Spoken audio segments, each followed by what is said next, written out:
Fanaratsizina tsara de ny batany amboara fanavitana nakatona ny foko ry Anjeliko e fanaratsizina tsara de ny batany amboara fanavitana nakatona ny foko ry Anjeliko e oh no no no no no Sanjila no waza Sanjila no waza vadiko Sanjila no waza Sanjila no waza vadiko Nandalo ny olana niatrika sedrama nefa tsy nasakana tsika roa ifagnaro fiarana nampitsangana vavalo ko mabe mifaniatsika fa tsy mba nisy miary tolasany isoko tolasany iotra lelo tolasa matsy ko manena fana lelo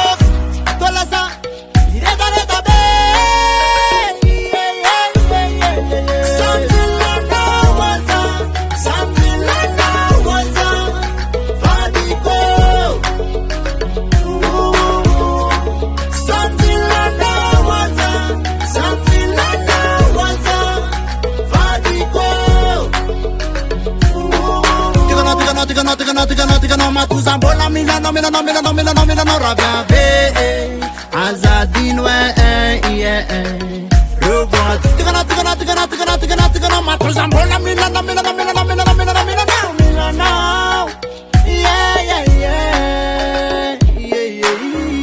fanaratsizina tsara de ny batany amboara fanavitana nakatona ny foko ry Anjeliko e fanaratsizina tsara de ny batany amboara fanavitana nakatona ny foko ry Anjeliko e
Sanjila